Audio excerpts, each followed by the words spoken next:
come to talk about that. We came to talk about Barakallahu Fikum, the two talks that they presented and what was said on both behalves, which sparked a bunch of arguing and fighting between the Muslims themselves, leaving no solution at all. So we want to mention some of the points from both of their talk. We want to mention what Allah subhanahu wa ta'ala and His Messenger has said about the lives of individuals. To begin with, we had mentioned before that Imam Shadid Muhammad, in his khutbah, that's open public information. Public open information.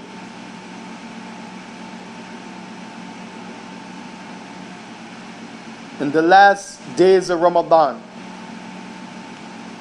he mentioned the khutbah that he had a shirt on that said black lives should matter first to blacks. Black lives should matter first to blacks.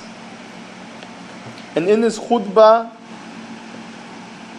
he was addressing primarily those people that are in the city of Philadelphia that are black. And his khutbah was full of verses from the Quran, hadith of the Prophet. But when he came to the point of talking about this issue, the black lives should matter to all blacks, he mentioned that if you yourself, you're black, and you find no problem with killing or fighting, spilling the blood of another black, you find no problem with black on black crime, whether it be gang related or not, whether it be over drug and turf or not, whether it be over anything, if you find no problem with that, the fact that you or anyone that looks like you, that shares your same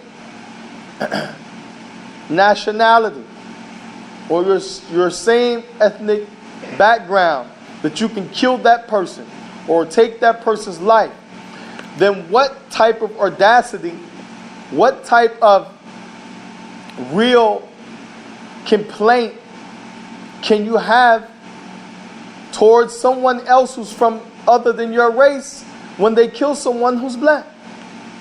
Because it is you yourself who don't find the problem with killing one who's black, and you're black.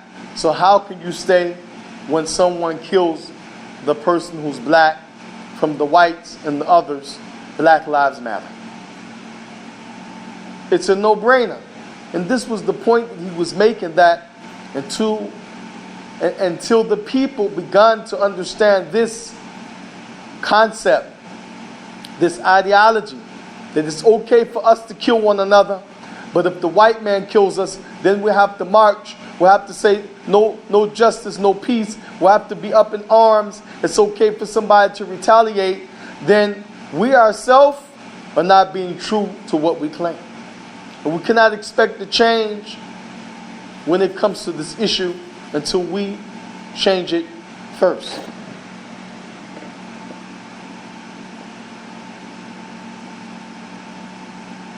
Imam Dawood Adib, thereafter he mentioned the talk, and some felt that it was a rebuttal, a reply to the likes of this talk by Shadid Muhammad. Whether or not it was a reply or rebuttal, generally speaking, you can understand the context of his speech. That this is something that the Muslim who believes in Allah and His Messenger and he follows the way of the Prophet ﷺ should be far away from. He shouldn't be involved when it comes to anything relating to Black Lives Matter. And of course, this includes marching in the street, as they call it, peaceful protest, being in organizations, working with organizations, speaking on behalf of, like this. And Dawood, he brought a lot of, again, like Shadid did, verses from the Quran, hadith from the Prophet ﷺ. But we understand that things can still be taken out of context, or things can be used to support a view that the view may be one-sided. And so we thought that from both of their talks, there were some things that could be added in order that people would go back, look at the issue, to try to make some type of resolution, as there is an ongoing problem in this area. The first thing we remember, the statement of Allah subhanahu wa ta'ala, the mighty sublime, in the Quran, and the surah called Surah Al-Hujurat, the 49th surah, where Allah tabaraka wa ta'ala, He mentioned, after He talked about social problems between the people, one person putting another person down, one person deeming that he's better, while that person is being the underdog, in reality, in the sight of Allah, as far as Allah is concerned, he or she can be the better person, although someone is putting them down.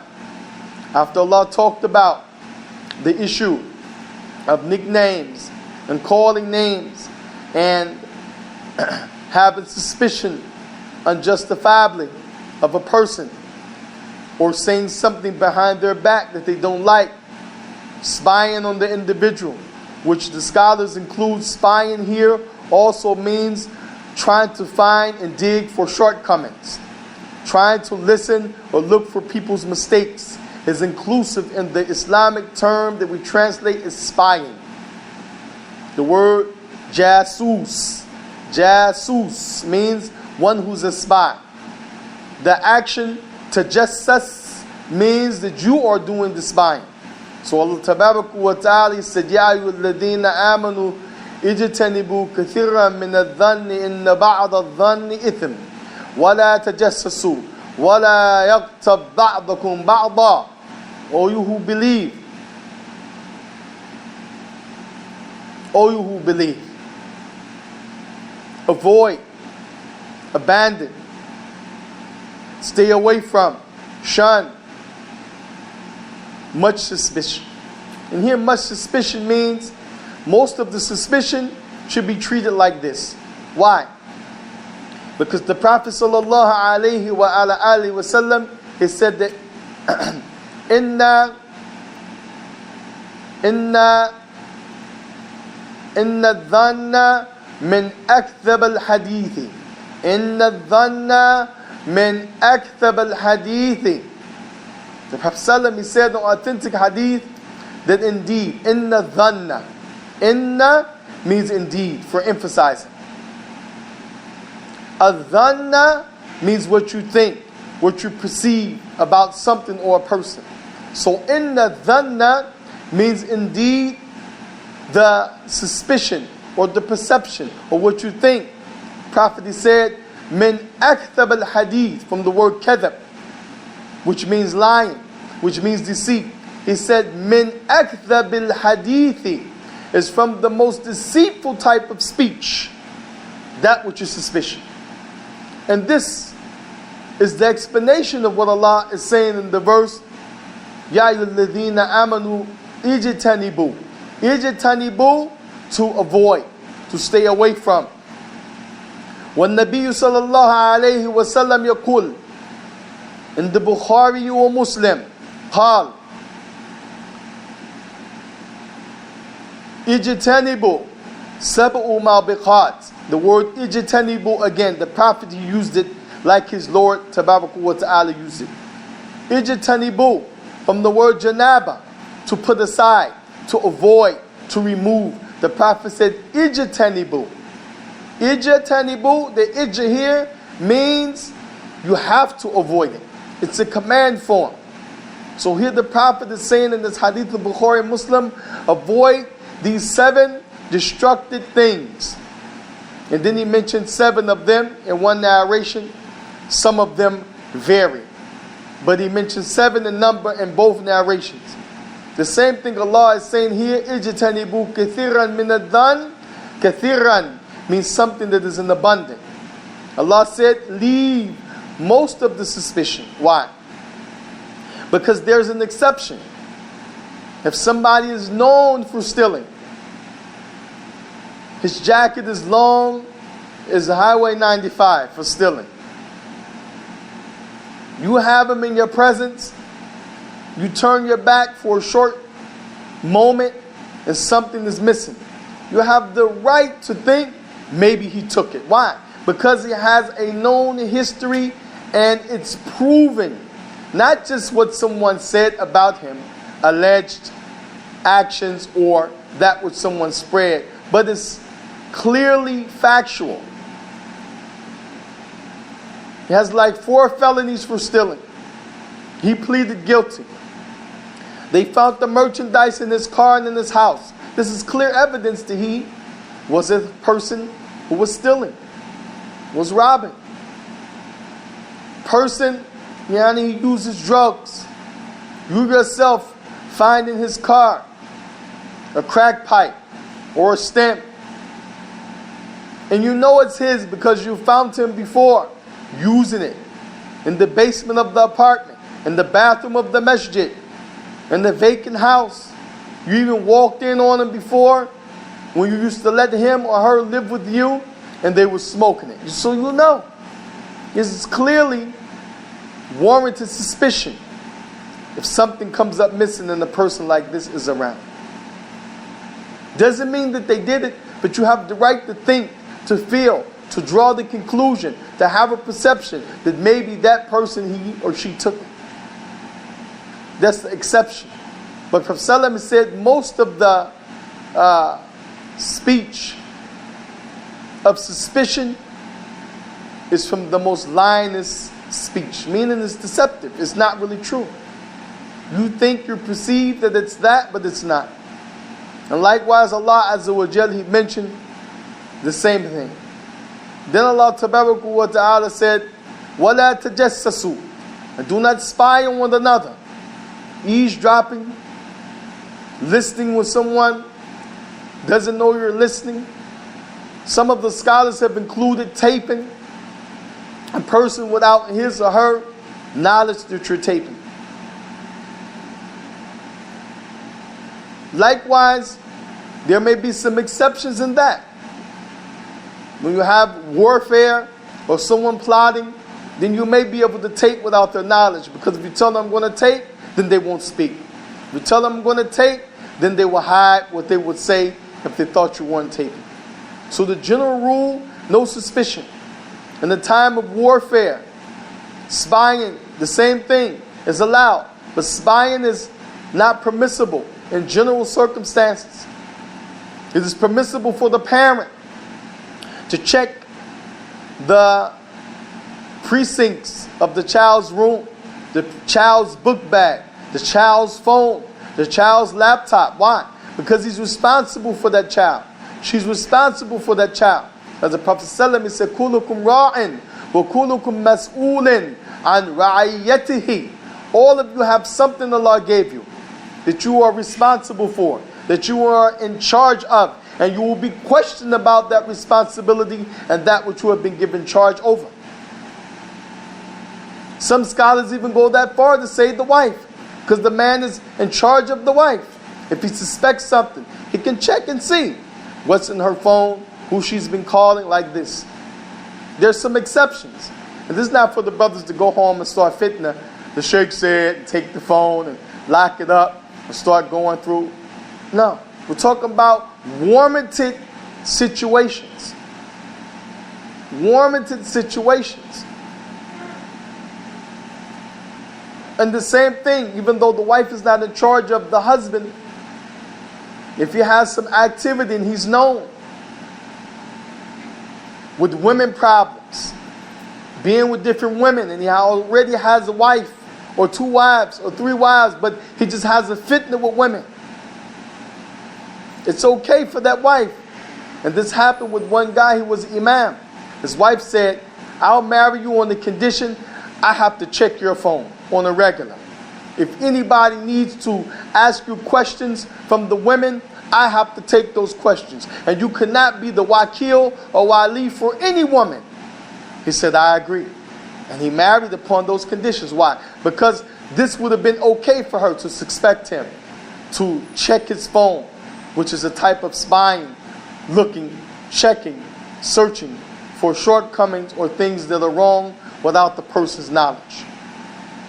Then Allah Tabaraka wa Ta'ala said, وَلَا يَكْتَبْ بَعْضُكُمْ بَعْضًا. And do not backbite.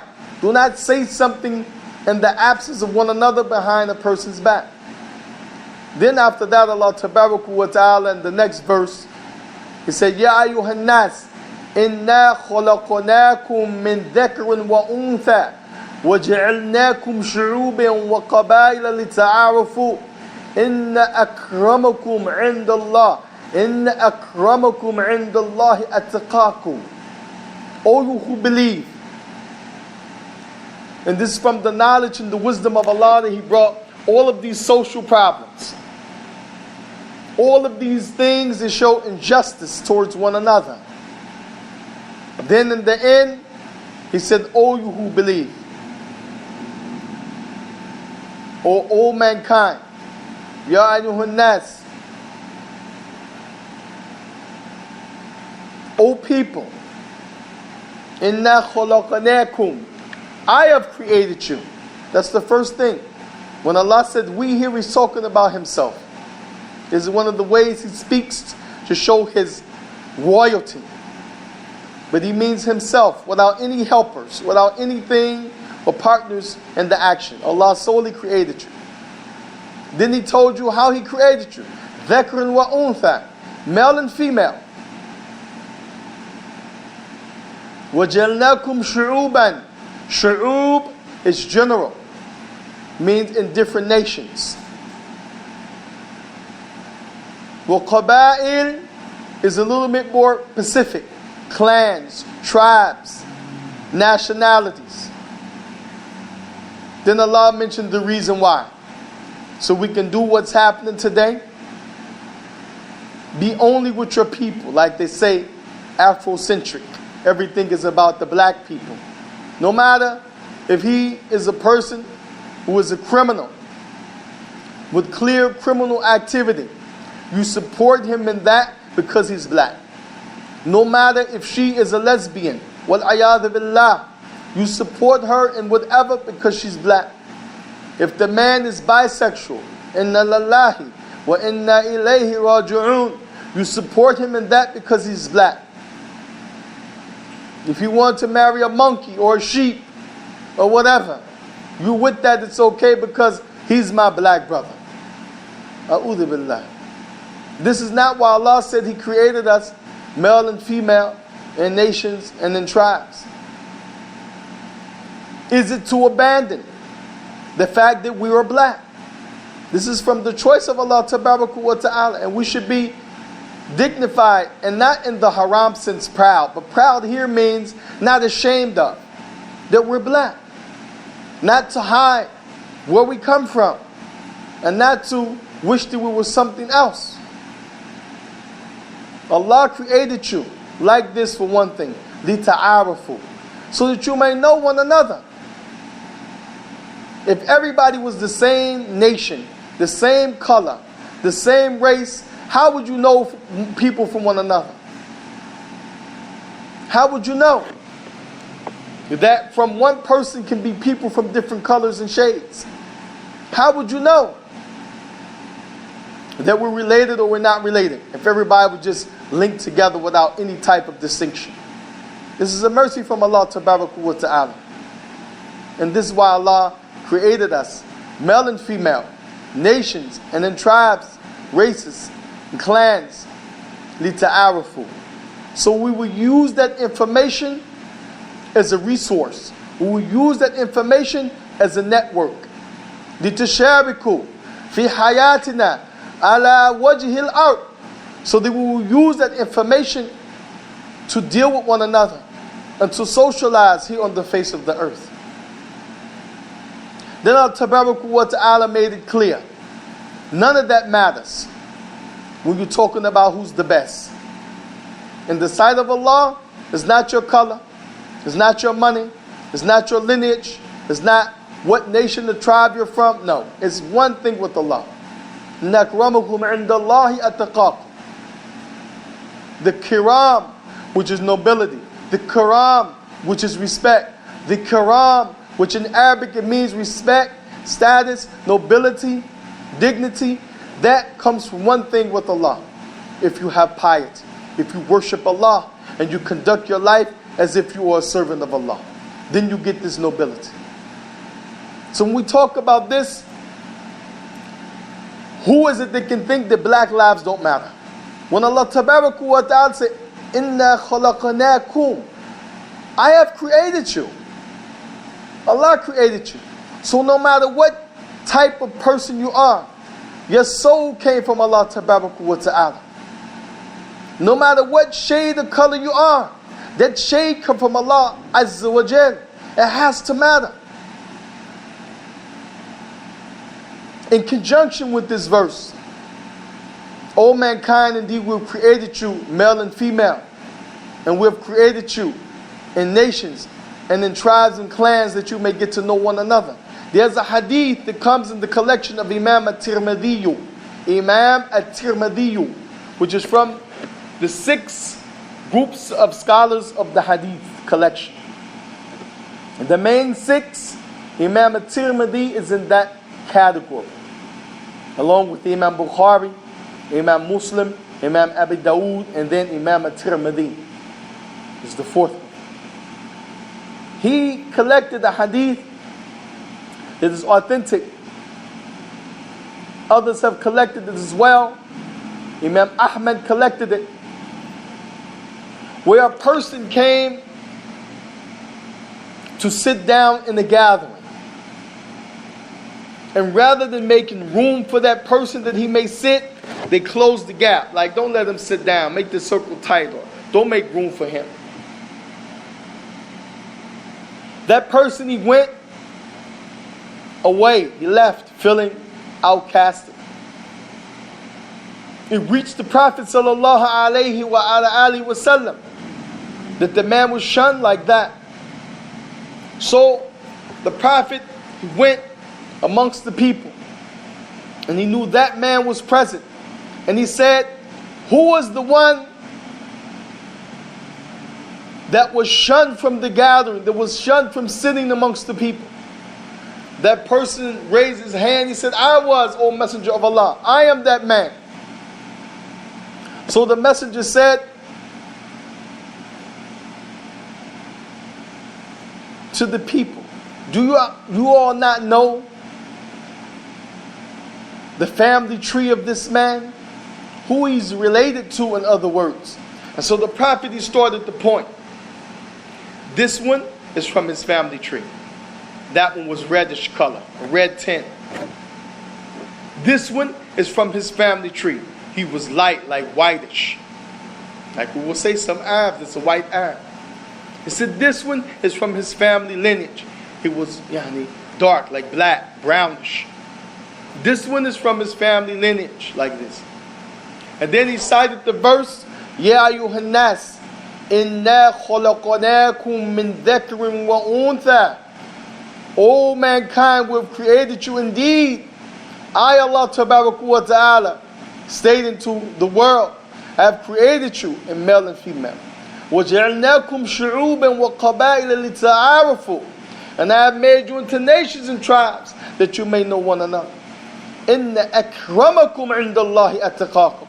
Indeed, the one who was the most noble in the sight of Allah, as it is concerned with Allah Tabaraka wa Ta'ala, as it is decided with Allah Tabaraka wa Ta'ala, as far as He is concerned, the one who is the most noble is the one who has the piety.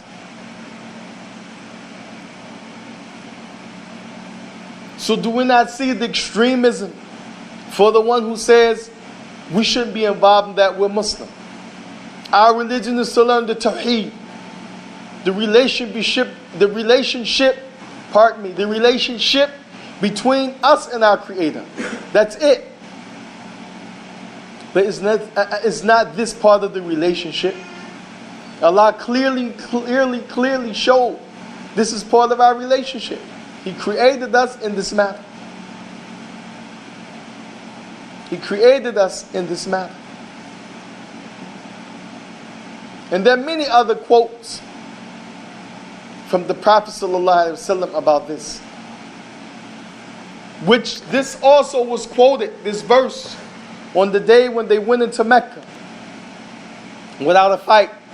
And he commanded Bilal to climb up on the Kaaba to call the adhan. In the narrations there are many.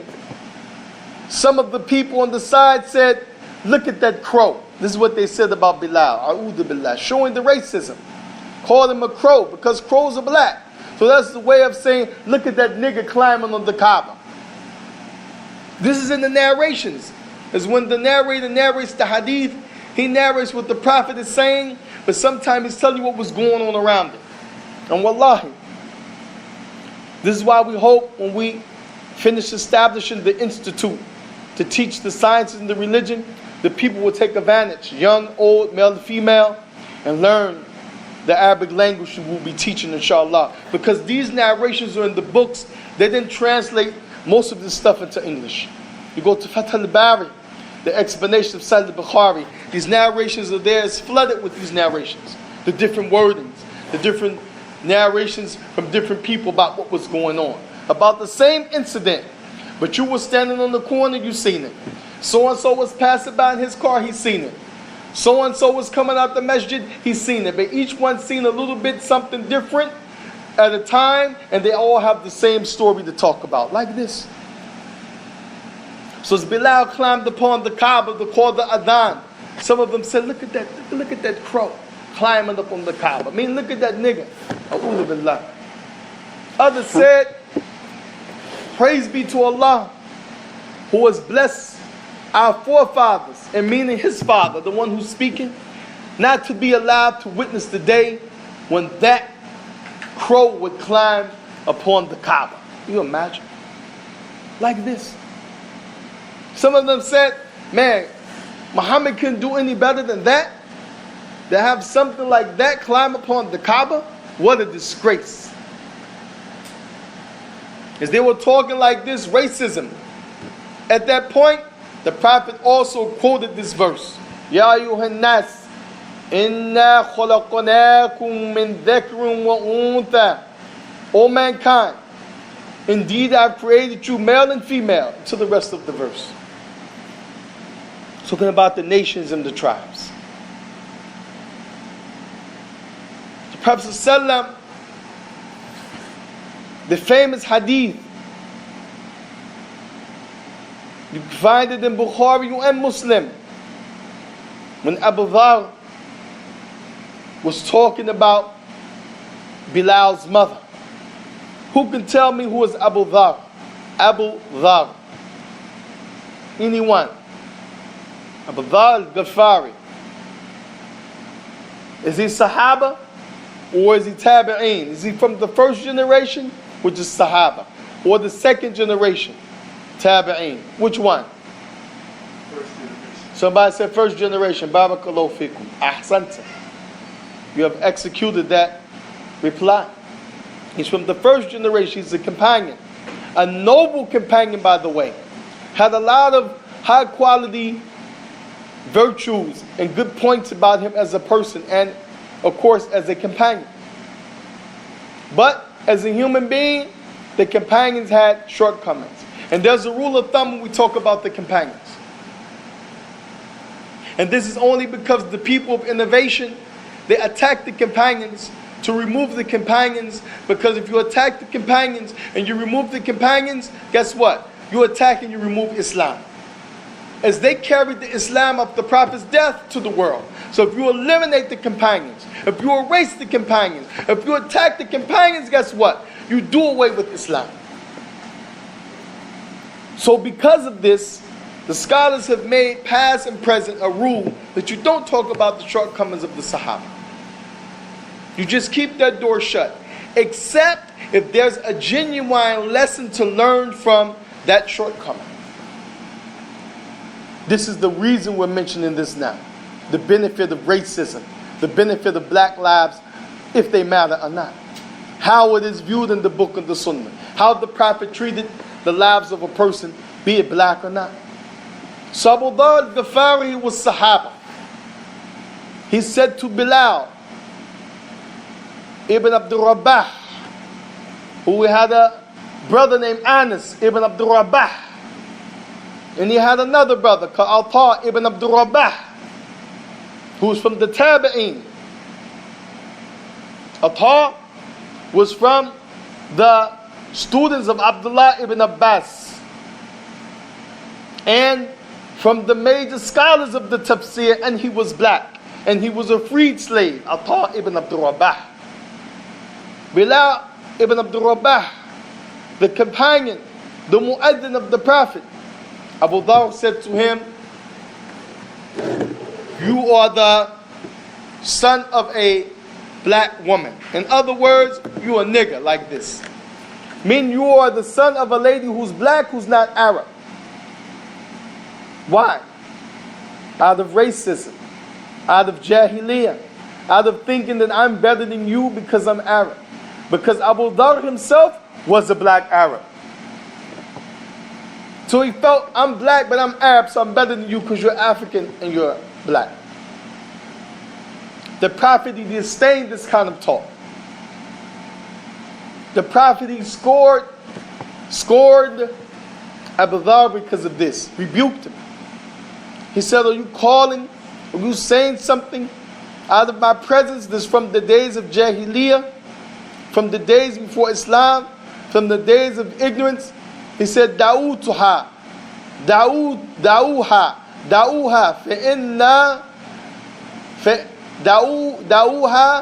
فَإِنَّهَا مُنْتَنَةً. He said, leave it because it is muntanatan. The word muntanatan here means something that is repudiated, something that stinks, something that's foul. Like somebody used the bathroom, they do the number 2, they defecate, they didn't flush the toilet. Or a dead corpse, or a dead dog, or a body laying in the parking lot somebody killed 2-3 days ago. Imagine the stench. Thank Allah we have running water. Imagine there's no running water, the bathroom would be stinking. Very bad. The Prophet said, saying to Bilal, you are the son of a black woman, smelt like that. The wording in it was filthy, repudiated. And some narrations, the Prophet talked about the one who talked racism to his brother, that his wording and that person that's talking about the other person with racial slurs is less than a dung beetle. The dung beetle is a insect. He only eats and feasts off of the feces of the animals. Prophet described that person who's talking racism like that. So what does it show you? That the black lives matter. And it doesn't mean that if you say a black life matter, now you're Afrocentric. Or that if you're Muslim, now you're not on the Sunnah. Or that you're going to go celebrate Kwanzaa, or you're going to go to the African Heritage Parade and march, and Black Power. It doesn't mean that.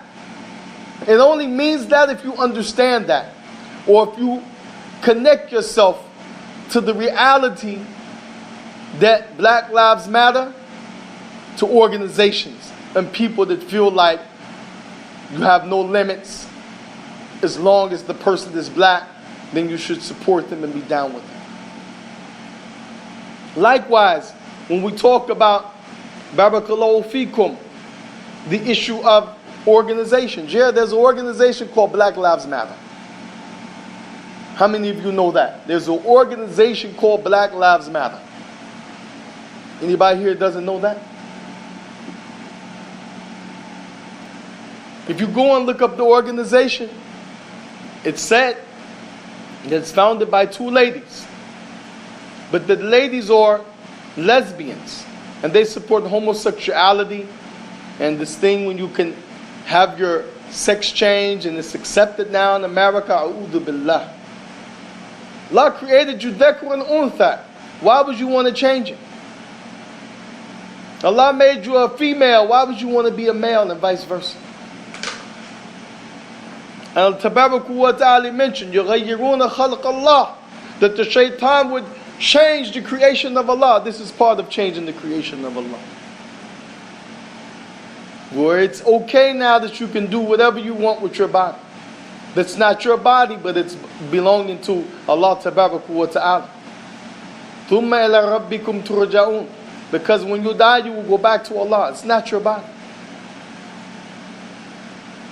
So when you talk about this aspect, doesn't mean that you support that organization that took the reality that the Black Lives Matters and they made a whole organization. And they have a mission statement, and they support everything and anything that Islam would say, that Allah Azza wa Jal would say is not to be supported. So we have to find a balance. Because indeed, any one of us can be the next victim. If Allah wrote for you, it's not any bearing between the one who pulls that trigger and the smoke coming out of the barrel that you have a kufi on. There's no matter of discussion. He has a thobe on, or she has on the kima and the jilbab. To you, to white America, to most of the people, even the foreigners, guess what? You're that one word that begins with an N. You're a nigger. And that's how they view you. And the people are programmed like that before they come to this country. They show them a video of the ghetto. What do you normally see when you look in the movies in the ghetto? What do you see? Describe how the scene in the life is. Someone give me one thing in the movies in the ghetto. Pimps and prostitutes. Barakallahu fikum. May Allah not make us from pimps and prostitutes. But that's what you see in the movie. Someone give me something else. Black people. Okay, you see black people. Drugs. MashaAllah. Black people, drugs. Garbage. What else you see? Dilapidated buildings. Poverty. Low education. People talking improperly. People wearing a certain type of dress code. Certain type of jeans or a certain way that they wear. Unruly kids. Single mothers. Projects. Big stomachs from beer and babies. Police everywhere. People being shot. Gang violence. Okay. So if you were a foreigner, let's pretend you're a foreigner. Where you want to be from? Tell me right now. You want to be from Syria? Okay, you're from Syria. Where you want to be from? You're from Nigeria? Okay, you're from Nigeria. Somebody's from Turkey. Okay, you could be from Turkey. They sold you that America's the land of milk and honey. You got to be there. That's all the opportunity. And you're crazy if you don't go and live there and you can't. They show you a movie like that. Where would you want to live? Would you want to live with the black people or the white people? White people. What would you think now? You come to America and you see a person that's dark like me, he's Muslim, he give you salam. What would you think in your mind about him? That I can trust him or I can't trust him? You can't trust him. Even if he told you Allah said, his messenger said, what would you think? He's educated or he's not educated? He's not educated. He's trying to trick you. Running game. Allah Musta'an. Wallahi, you don't know how many people. And wallahi, anybody who knows me, I don't talk about myself. I don't deem myself to be somebody on a pedestal or some great sheikh or this and that. No. What I got is what I got. What Allah bless me with, I have. Alhamdulillah. But you don't know how many people I've met that are Arab descent. I'm giving the khutbah with nothing in my hand. Quoting. Verse after verse after verse after hadith after hadith after hadith. Everything in Arabic. And he asked me, you know Arabic? And I'm looking at him like, duh. Ask me, you know Arabic? Because he thinks that I just listen to it like a song and I'm regurgitating saying it, but not that I really know what I'm talking about because they think niggas are dumb. A'udhu billah. Then if I bring, and I did this before when I could see, I had 45 index cards in my hand on the minbar. Everything was written out. And I read it like this. Then he realized, man, he can read Arabic. He does know Arabic. But look at the stereotype. And anybody who really knows Arabic knows you can't get up in front of the people and fake khutbah in Arabic. You have to know Arabic. But this is how they program them when they come in this country. So what's my point? My point is that when you talk about this issue systematically, even some of the Muslims from other countries, and not all of them, but some of them, they feel the same way about blacks that white America feels about blacks. Therefore, if the Muslim gets shot down in the street and he's black, ain't nobody going to protest from amongst those people from Palestine and Egypt and the different countries. No. But let one of theirs get shot down. You'll see the protests all over the United States from that group of people, from that nationality of people.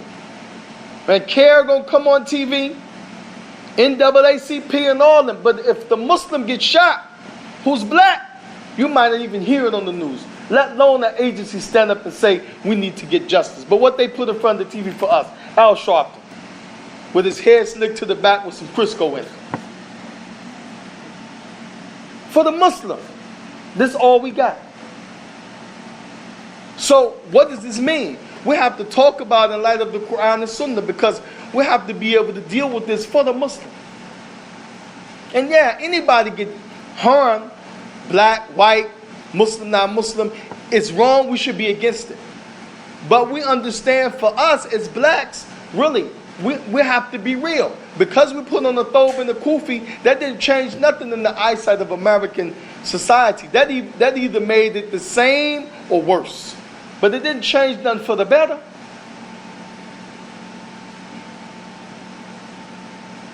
Number 2. There's a difference in the state rules and regulations. Discrimination, these different codes that they have. But there's also something in the Constitution, freedom of religion. The Jews not going to support nothing from the Muslims, and ain't nobody going to sue them either or say you discriminate. They only support their own. And many years ago, the church wasn't going to accept anybody that was a homosexuality. A person of homosexuality tendencies, or he's a homo, or they wouldn't accept that in the church. And this was the freedom of religion. But now they've made all of this stuff okay, and the Muslim think we have to accept it. We don't have to accept it. If the homo comes, I'm using those terms, people gonna say, man, he talking like that in the masjid. Man, listen, this is a gay, man. Lawat, luti. Allah mentioned these things in the Quran. Gay, homosexual, faggot, whatever term. There's synonyms, antonyms, whatever. We know what we're talking about. Allah hates all of them when they mean that. Because gay can mean happy. Doesn't mean that you are homosexual. But when they use it, we know what they're talking about. So when the church now, because they made it state law, and everybody wants to get along because of the Islamic phobia that they made, it's better to just get along with everybody. Now Muslims think we have to accept that. As we said, if the person who's gay or lesbian, they come for the food bank. As we hope we can start something like that here in Whiteville, inshallah, soon, if it's not already here. Food bank. People poor, they can come get some canned goods. We don't want to have stuff where it's making flies and bugs, but canned goods are good. He has to be fed. He has a right. She's a lesbian. She comes. Somebody died. She needs counseling. You can tell her about Allah. Remind her of Allah. The person come. They're gay. But they need some clothes. We have clothes that we give like the other organizations give. Give them clothes. Give them kind word. But we can't support them in their own. And that don't mean you beat them upside their head, or you can put a knife to their back because they choose something that's wrong. No. This is extremism. So they have rights as a human being, but they don't have rights Islamically as a gay person that we do this, that, and the third for them. Even in all of the books Islamically, if you are a person that left the religion, we understand that the penalty Islamically is that that person can be killed by the establishment. If they were Muslim and they left Islam, why? Because this, number one, is designed to make a fitna for the people to just leave Islam, leave Islam, leave Islam, leave Islam. That's the first one. Secondly, to be Muslim on your own accord, to accept Islam with free will. Nobody made you with a weapon or forced you, as people say the Muslims do. Islam is the opposite. We do not force anyone. No one has accepted Islam by force ever, by warfare ever, by the sword or gun ever.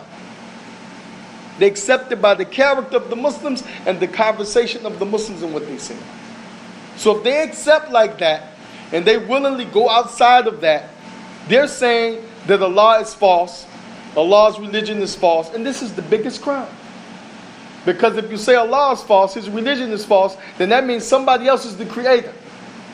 Some other religion is the religion of truth. This is tantamount to shirk. That which Allah won't forgive if you die on it. But even for that person, all of the books of fiqh, when you go and read for the one who leaves Islam, ridda they call it, they say, tastatab, thalatha ayyam, fa'illam faqutilu. Give him 3 days to think about it. Don't just take him out. Don't just give him the death penalty for the crime. As every country has a crime that they give the death penalty for. This is one Islamic. But you don't just take him out because he left Islam. Say give him 3 days to repent. You put him somewhere where he's protected. You give him food, drink.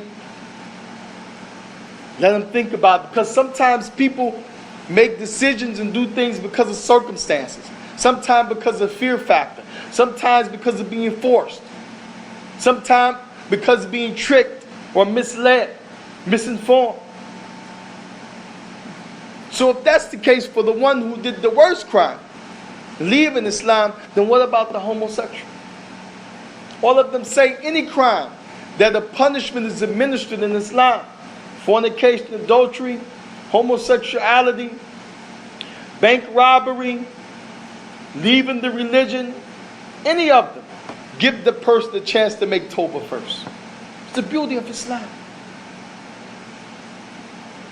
You just don't get the punishment served. You get a chance to make tawbah, to recant, to take it back, and to say, I'm going to be upright in front of the court system in a Muslim country. So the point is that they have rights as a human being. No one's denying that. Though they be gay, homosexual, transvestite, but the right that the people want you to assume, the right that the kuffar have given them, that which the states promote, they have the right to do whatever they want in disobedience to Allah. The Muslim can't back that. Muslim can't be involved in those organizations. So we have to find a bridge between being extreme on this side. We have to go with them because they are the oppressed. People are against gays and homos and transvestites and all of this. That's not right. They have the right to be whatever they want. We support them. No. We have to find something in opposition to that. Can't be with the black people because the black Afrocentric stuff is against Islam. Yeah, homia. Being with your people just because they're your people against Islam. Being with people because of a personality, shakhsiyah, against Islam. Asabiyah, being with the people because they're your clan or your group or your race. All of it's against Islam, yeah. But to support somebody because they have been harmed, because they're black, Muslim or not Muslim, this is according to the Sharia. To support that which is right. And that people being harmed is never right. The Prophet ﷺ mentioned about the cat and the dog.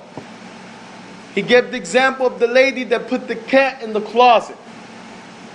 Locked the cat in the closet or in a room with no food and drink. What happened to that cat? Can someone tell me? Died. Cat died. Died from sugar diabetes? Where the cat died from? Starvation. Starvation. Prophet said about that person going to be in the hellfire. Can you imagine? The killing the cat. The lady was a prostitute.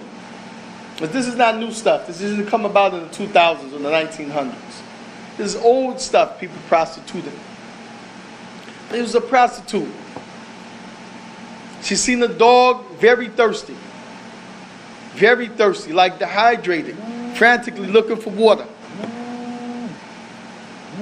The prophet said that lady went, took off her boot, dipped it in the well, and brought it for the dog to drink out of that boot. The prophet said, for that deed, although that lady had all of that wrong with her from prostitution, Allah granted her Jannah. And he knew this because Allah revealed to him this revelation. Talking about the life of a dog and a cat. Somebody want to come behind it and say a black life don't matter. Because we Muslim. Because we have the Tawheed. Because we have the Sunnah out. Because we're on the Manhaj of the Salaf. The black lives don't matter. Ibn al-Jawzi, one of the great scholars,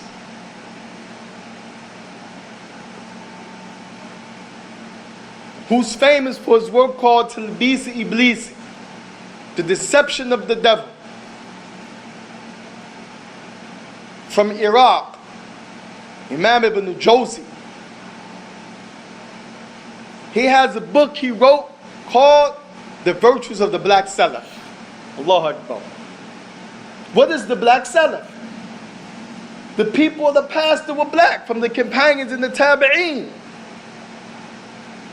And the Itba' Tabi'een, the first 2 generations of the Muslims that Allah praised in the Quran, that the Prophet praised. He wrote this book, why?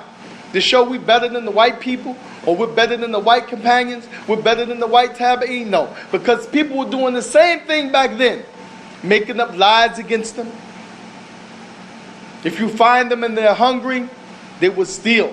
And they're from the most line of people like this. Arabs making this stuff up way back then. If you find them with color to them, know that they're cursed. And they had the nerve to say the Prophet said the likes of these statements. If you hear people quoting them, and they said the Prophet said, know that they're forged on the Prophet. They're forged on the Prophet, these statements. So when Josey came and he wrote a book to combat that, to show the virtues of the black companions and the Tabi'een. One of my dear friends, close friends, he just translated to English. It may be in the market right now. I'll get the details for you later. What's the point?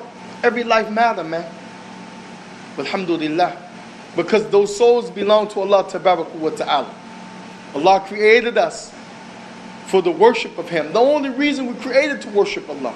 Therefore every life, every soul, it matters. And we have to find a way to make our own organizations, to make our own institutes to deal with these issues according to the book of Allah, the Quran, the Sunnah of His Messenger sallallahu alaihi wasallam. We can't just sit in the house. As some people mention, just stay in the house when you see the fitna. Allah musta'an. It's not martial law, people, the blood running in the street in every city. It's not even to that level yet. Some isolated incidents here and there. How can we just stay in the house? So how are we going to get food? How are we going to get water? How are we going to get gas? How are we going to get stuff for our wives and children? Just stay in the house? It's not to that level. And even when it gets to that level, somebody have to go out and do something. We mentioned this before. Yeah, there's some hadith that mention the one, Barakallahu fikum, who's sitting in the time of turmoil and fitna is better than the one who stands up in the time of fitna. And the one who's standing up is better than the one who's walking towards the fitna. And the one who's walking towards the fitna is better than the one who's running towards the fitna. But guess what? There's some other hadith to show you have to deal with the fitna sometimes. When Abdullah ibn Abbas, when they encountered the Khawarij during the time of Ali, and the Khawarij were a group of Muslims, they broke away from the rest of the Muslims. Like some people here did. They were all one body. Shaitan whisper, planting seeds in the soldier. Then they take a chunk of the community and they go somewhere. We ain't with them. It's happened at the time of Ali. So Ali sent Abdullah ibn Abbas, sent the Sheikh, the Alim, from amongst the Sahaba, go deal with him. Because they making claims religiously that this is okay. And y'all this, that, and the third, this is why we left y'all. Abdullah ibn Abbas went to him. It's in all of the books of hadith. Sheikh Muqbil collected it in his kitab, Musnad Sahih min Malaysi fi Sahihain, who was one of my shuyukh, one of the alim that I sat with in Yemen. He has a chapter of this in one of his books. The narrations are similar to the collections of Bukhari and Muslim. They're on the same level in authenticity. Took him 20 years to collect these hadith. The scholar of hadith wrote this book. The chapters in there that Abdullah ibn Abbas went to them to deal with them, to challenge them. They said, if I prove to you the haqq, would you all make tawbah and stop this fitna and come back to the rank of the Muslims? They said, yeah. Some of them held true. When the truth was dropped, they left the nonsense and came and rejoined the Muslims. Others said, we're stubborn. We're not leaving. And the Prophet ordered, deal with them physically. Because if you don't, they will spread. They will be like a plague. The only way you will be able to get rid of them, you have to remove them. That's what the Prophet said. And we're not telling people go out and start getting arms and deal with people like this. We're showing the point that Abdullah ibn Abbas would just sit and the fitna was going and stay in the house. No, there's some exception. But it has to be the person with knowledge. And he knows the people he's dealing with. And he's going sincerely. He will have Allah with him, subhanallah. And he will get good results, Allahu Akbar. But not just sit in the bait, sit in the house, don't say nothing, don't do nothing. We're not getting involved in political arenas either, to be activists and so forth. But the Muslims should be the first one to enjoin the good, prohibiting the evil. Shooting down a man in the street unjustly, whether it be black, green, orange, pink, maroon, turquoise, is it not oppression? Is it not something that should be stood up for and against or not? Yeah, you should stand up. We're the Muslim. How are we going to be quiet and say it's okay? When Allah commands us, Amr bil Ma'ruf, Nahy anil Munkar, enjoin the good, prohibit the evil. So we have to find a way to be in the middle, not to be extreme on the right or the left. And lastly, when we talk about the issue of what's considered peaceful protesting, I mentioned this in the talk that I did about a week ago, which was the part one of this. Some of the people, they said we can protest peacefully. Some of the others said no, it's innovation. We have to understand from the Islamic perspective to go out against the leadership. What's called khuruj. Khuruj. This means to revolt, to go out against the leadership. When you say khuruj, khuruj, khuruj, khuruj. The khuruj means you go out against the leadership. You leave from under that which they told you you should do. You revolt against them. This is something that is prohibited in Islam. The people even that have a book that was studying Allah Musta'an in Winston-Salem, they sent me the text. I had text back to them because they take me off this list. A'udhu billah. They said revolution in the Quran. It was written by Imam Jamil Alameen. Jamil Alameen was an activist. And one of the things they did when the people became Muslim, during the Dar Islam movement in the 70s, they just made those leaders in the community, now he's Imam. But he didn't necessarily have knowledge of the religion. So he said revolution in light of the Quran. Revolution that we can find, Allah talked about this in the Quran. So we bring the story of Dawood and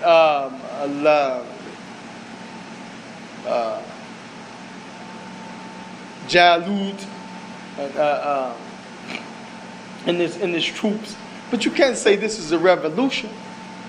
Allah Tabarak wa Ta'ala made him king. Allah Tabarak wa Ta'ala sent him as a king amongst them. And when they said, How can he be a leader, a king over us? We have more right to be leaders than him. وَلَمْ يُؤْتَ سَعَةً مِنَ الْمَالِ. Because Allah didn't give him riches. He's not rich, he's poor. What did he say? قَالَ إِنَّ اللَّهَ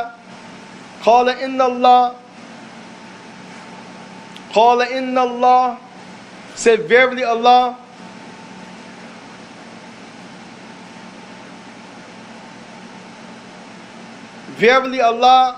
gave him strength over you. قَالَ إِنَّ اللَّهَ اسْتَفَاهُ عَلَيْكُمْ وَزَادَهُ بِالْعِلْمِ وَالْجِسْمِ. Allah blessed him over y'all. Allah chose him over y'all. And Allah has made him strong in his knowledge and in his body. وَاللَّهِ يُؤْتِي مُلْكَهُ مَن يَشَاءُ. Allah gives his power and he gives might to whom he will. وَاللَّهُ وَاسِعٌ عَلِيمٌ. And Allah's knowledge reaches everything. So he know what he's doing. Take it easy. Talking about how he going to be in charge over us, he poor. We got the scratch, we got the money, he don't. This is Allah's doing. You can't take that story in Surah Al-Baqarah and say, see, that was a revolt. So revolt is in the Quran. A'udhu billah. So the khuruj is that. You go out against the leadership. You revolt against the leadership. Like the Arab Spring. Which really that was something many years ago was put on the table, systematically made to do just what it did in the Muslim lands, unfortunately. But this is an example. Go out against the leadership with weapons. Want to take you down like in Syria. And some of the Hanbali scholars of the Hanbali madhab, they say even talking out, protesting with your voice is a form of going against the leadership. For that reason, some of the people said, so protesting, you can't do it because it's a form of khuruj. But guess what? In America, they said that you can protest. So if the government allows you to do it, then it can't be khuruj at the same time. It can't be revolting against them when they allow you to do it. You understand? Can't be revolt and a permission to do something at the same time. Either you can't do it and you break the law, or you can do it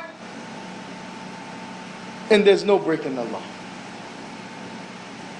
So in America, protesting is okay. Peaceful protesting. As long as you're not fighting and this and that. But Islamically, just because the state allows it, and you can say, okay, maybe it's not khuruj because the government allows it, where in the other countries, they don't want you doing it, then it becomes khuruj. Because it's an issue what the government allows for the citizens. You being under the constitution or the government or the laws of that country. Not making unrest and problems in the land is part of whether you can protest or not. But just because you can prove that it's not khuruj, that it's not going against the government in the United States, still doesn't mean necessarily that it's okay Islamically. It's, for example, you with the homosexuals and the gays and transvestites. Is this okay Islamically? You want to rally with them, is this okay? Can you go rally with them for gay rights? No, absolutely No. not. When you talk about the issue of intermingling, ikhtilat, which we did the khutbah here about a month ago. Women and men shouldn't be mingling just to mingle. Mingling means speaking, looking at, together, standing, walking. You're making Hajj and Umrah, that's an exception. You cannot divide the people, millions of people going around the Kaaba. That's an exception. And we know that from the time of the Prophet. That's why Aisha, whenever she would pass by a man or be parallel to a man, although during the Hajj and Umrah, the face has to be uncovered, she would take her garment, her kimar, and do like this to veil her face, but out of shyness so that the man wouldn't look at her face. Then when she get away from the man, she unveil with the kimar because in the Hajj and Umrah, the face has to be out. So looking, speaking, talking, being in the same company, unless there's some real necessity, it can't be done Islamically. So if you're protesting, nobody's dividing the people. Everybody's together.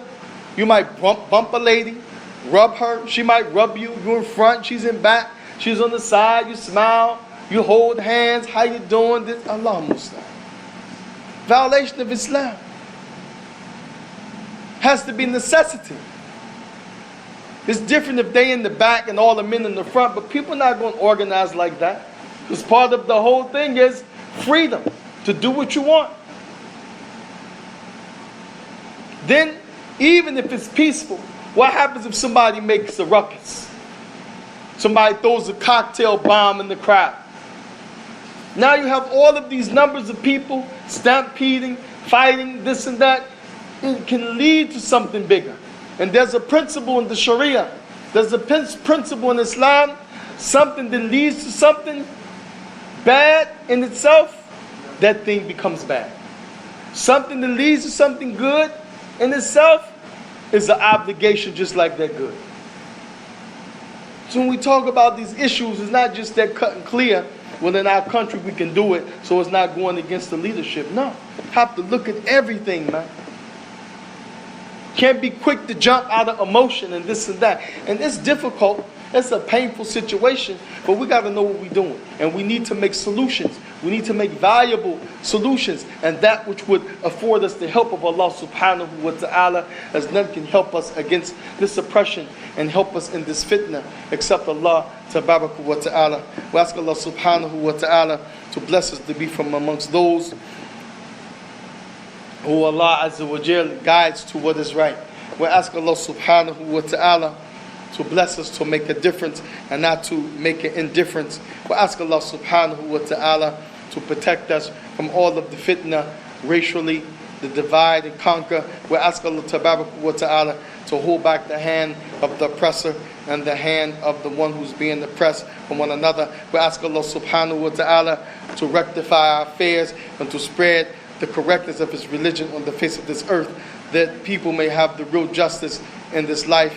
Wa sallallahu wa sallam wa baraka ala rasulih al-kareem wa ala alihi wa ashabihi wa sallama tasliman kathira. The floor is open for questions, inshallah ta'ala, around the topic.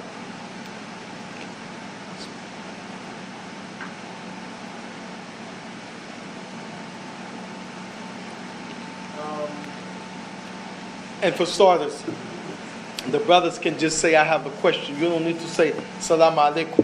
It's something we go over many times in the different halaqah and settings and conferences. Even some of the imams, surprisingly so, memorize Quran and they have degrees from this college and that college. Wallahi, they stand up and say, Salaam alaikum. And then they start talking. No, the salams is not for that. When you want to make a statement, you say, I have a question. And you just ask. That's it. Barakallahu feek. Faddal. I have a question. I got a few. Read them all out. You should get the mic because the people on the line, they're listening, will be clear and sure. Jazakallah khair.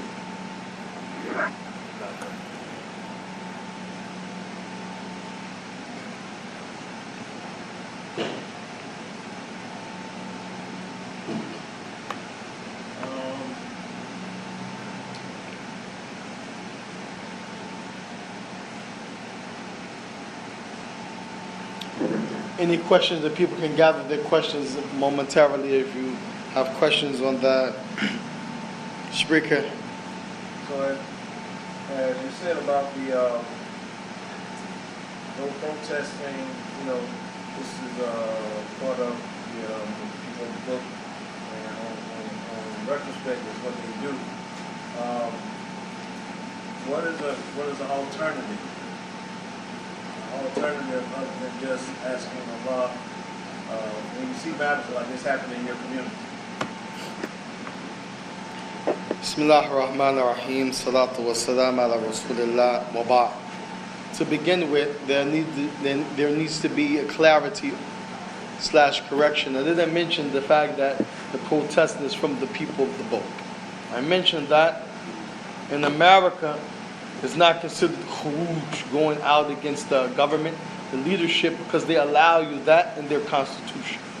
Whereas in the Muslim countries, where they don't allow the people to gather and voice their opinion like that against the society and the government, then it will be considered, according to some of the madhab, like the madhab of Imam Ahmed, to be khuruj, going against the leadership. And other madhabs have that opinion that it shouldn't be done, it will cause and maybe lead to unrest. As far as the people of the book, then it is the opinion of many of the scholars of Islam that protesting is from the affairs of the people of the book. It is foreign to Islam. From amongst those that take that or took that opinion as he died, Abu Abdurrahman Muqbil ibn Hadi al-Wadi'i, my Sheikh of Yemen, who I spent time with studying in Yemen. He had that position that the Mudaharat, the protesting woman Shatn Ahl al-Kitab, it is from the affairs of the people of the book. And you have some faulty narrations. Al-Allama Salih Fawzan, Hafidhahullah, who's alive still in Riyadh, he mentioned this, talking about the issue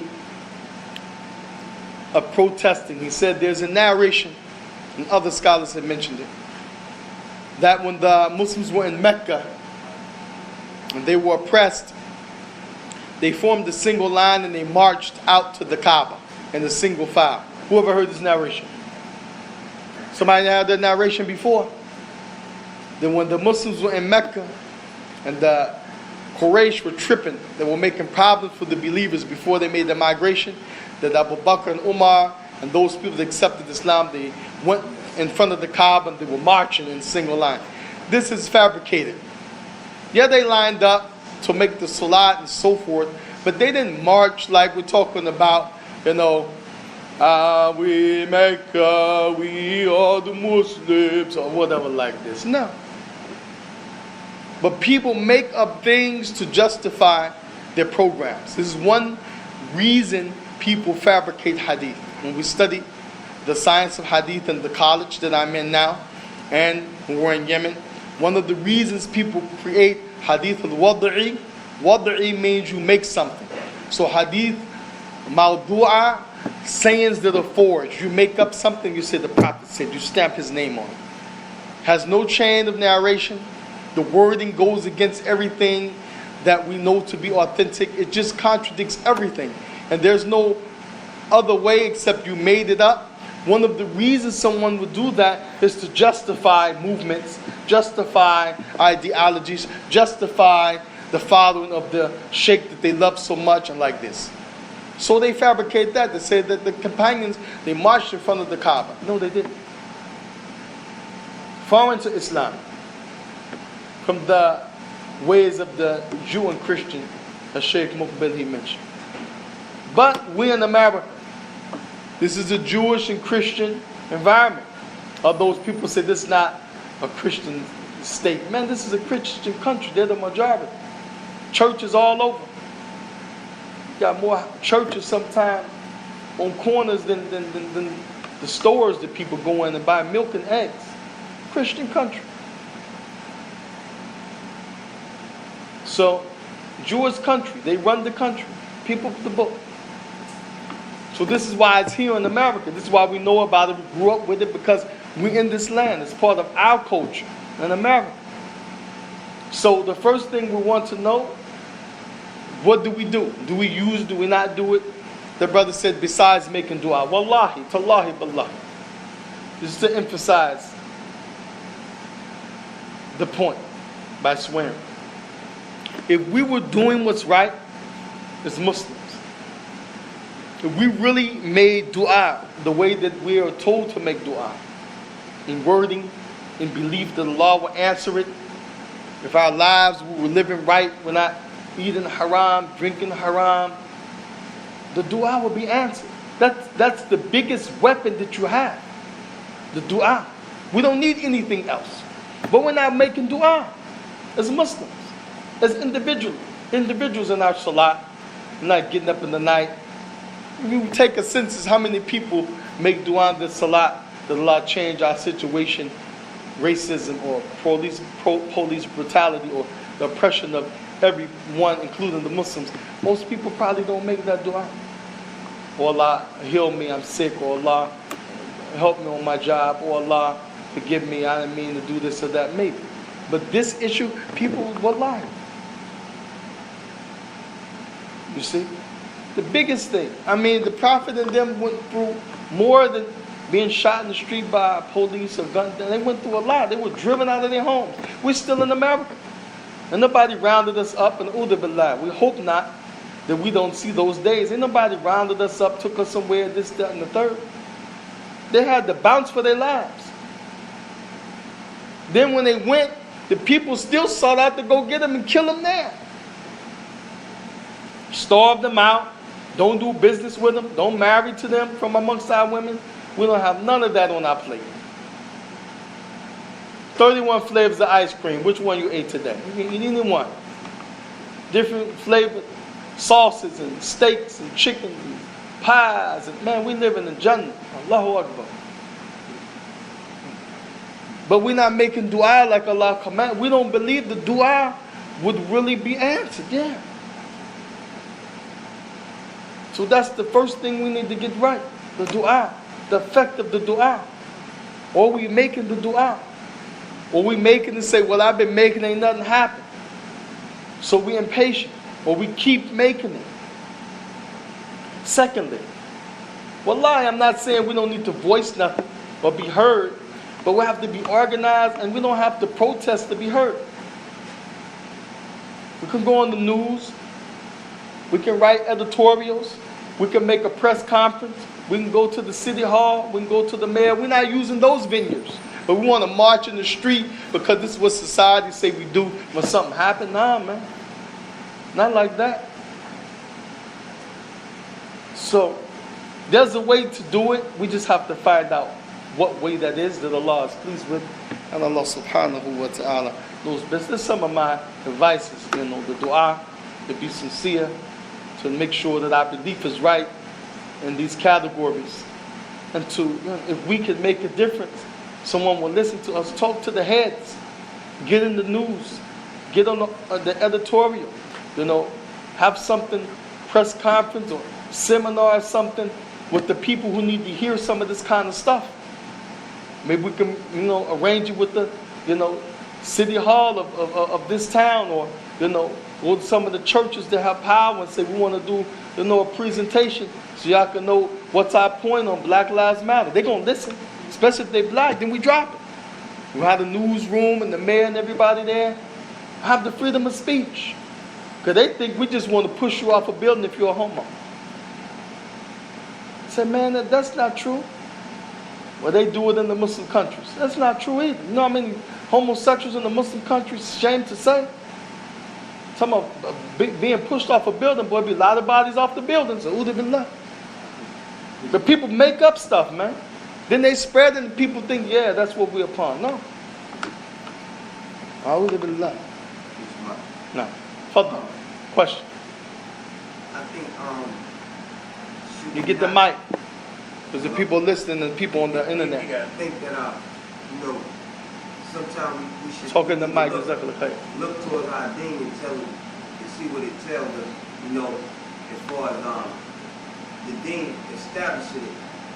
That really we supposed to first save ourselves instead of hellfire. Then, your families. Then we supposed to go out into the community and establish the deen and show Islam.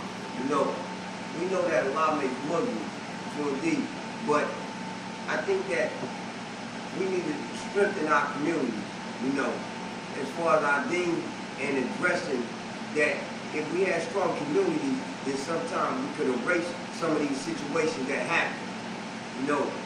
Where that if people are out there that you seeing things that maybe some of the things would not exist in our community that happen, where you got people that's getting shot for unnecessary situations because nobody, if you stand for nothing, you fall for anything. Jazakallah khair, barakallah fiqh. The brother made a very valid point. Allah said, "Ku anfusikum wa ahlikum nara."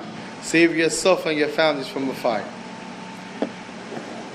But when the ulama give tafsir about these likes of these verses, they say, يَعَلِّمُوهُمْ وَيُؤَدِّبُوهُمْ.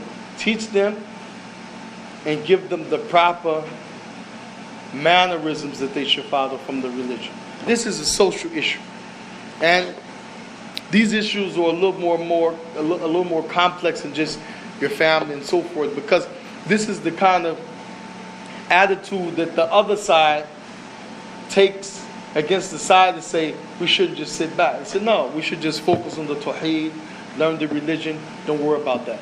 But that's kind of like living in a bubble, except that you understand that somebody has to deal with it at some point. And yeah, we need to make sure we're right at home first.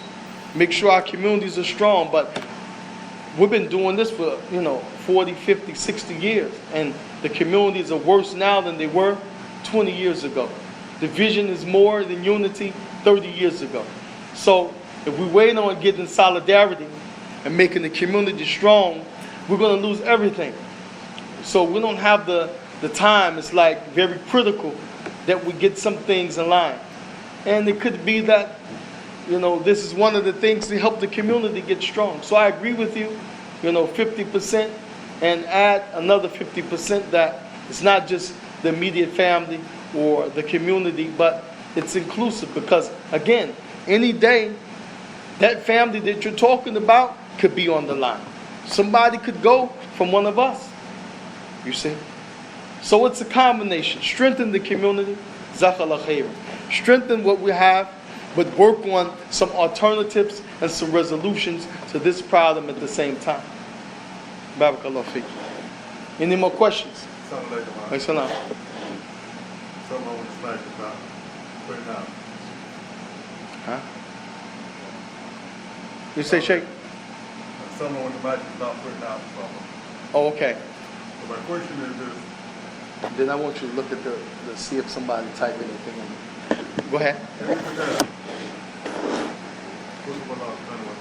Yes. I can't get it out in English. It's okay. Say what you know. When two women are guilty of lewdness, to confine them in the house until death will take them out. So Allah finds some other way out for them. Can you, because I read that verse, and also is there a real word that supersedes that one? Yes. He's talking about the verse in Surah An-Nisa when Allah subhanahu wa ta'ala talks about the stages of dealing with illegal intercourse. As these things were sent down in stages. All of the Quran was sent down in stages to the Prophet Muhammad sallallahu alaihi wasallam. Because if everything would just been sent down to the Prophet at once, he would not have been able to retain it, and the people would not have benefited from that Quran, because the incidents and the different turn of events is when the Quran came down, where the people could understand how to apply it, as the Quran is to be applied. You just send a bunch of stuff down before any incident or event, then the people won't be able to relate. So the stages of how to deal with lewdness came down just like the stages of intoxicants and gambling came down. So one of the verses is Allah subhanahu wa ta'ala said about the women, فَإِن شَهِدُوا فَأَمْسِكُوهُنَّ فِي بُيُوتِهِنَّ وَإِن شَهِدُوا فَأَمْسِكُوهُنَّ فِي بُيُوتٍ حَتَّى